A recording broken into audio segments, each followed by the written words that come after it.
In this video, with the help of a Twitter or X post, what I want to highlight is the dangers of using, say, LLMs or vision models or AI with medical images.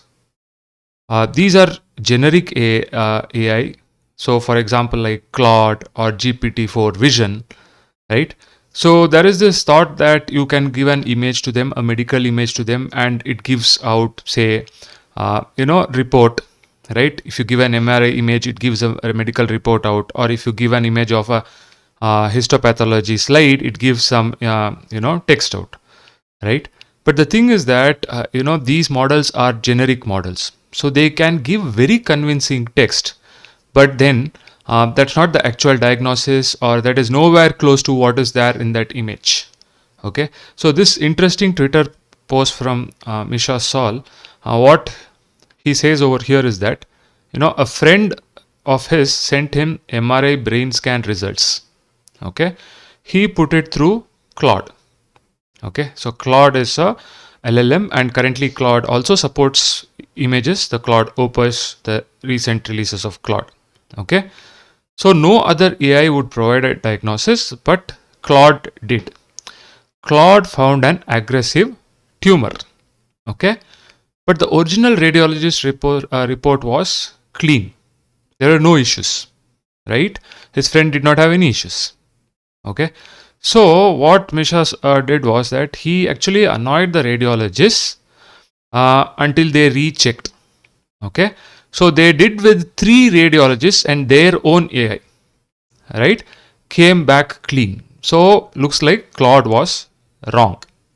Okay, so the interpretation which Claude did on these MRI brain images were totally wrong, right?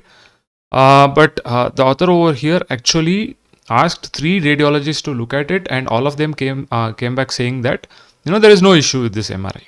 Okay, but why is this concerning? This is concerning because the way Claude sounds, it sounds very convincing. Okay, it says based on the MRI brain scan, there appears to be a large abnormal mass or lesion present. Okay, the bright irregular white area in the center of the brain is concerning for a potential tumor or other pathological process. So that the way it generates this text, right, looks very convincing. But when a medical doctor looks at this image, okay, they say there is nothing over there. Okay, there was no tumor, nothing over there. Okay, now consider this for other scenarios where you would want to put a slide of a cell image and then ask Claude to generate a report. Okay, and then you will have a medical doctor look at it. Okay, now assuming that this is a system which will be developed where doctors would look at scan reports first generated by the AI, and then they will look at it. But assuming if the generated reports were totally off from what was the original image showing, then the amount of correction which the doctor needs to do, right, to generate your final report is too much, right? In such cases, the AI is not going to help the doctor at all.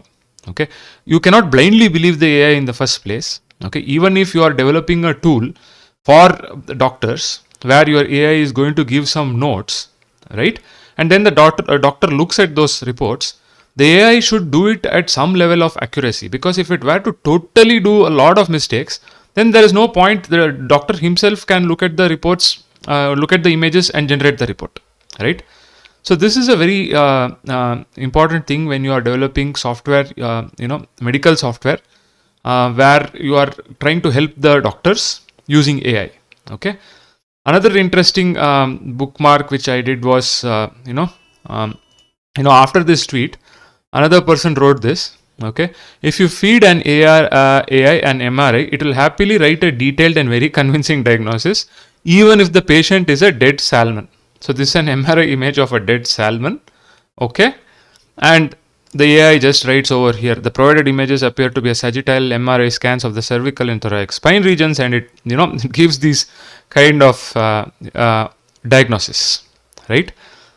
So you cannot blindly trust any AI which has been generically trained. So probably even if AI is trained on medical images, there needs to be sufficient validation and verification before it can be really used. That is why medical software is a very regulated industry, and there are a lot of regulations because before you can make use of say an AI in medical domain.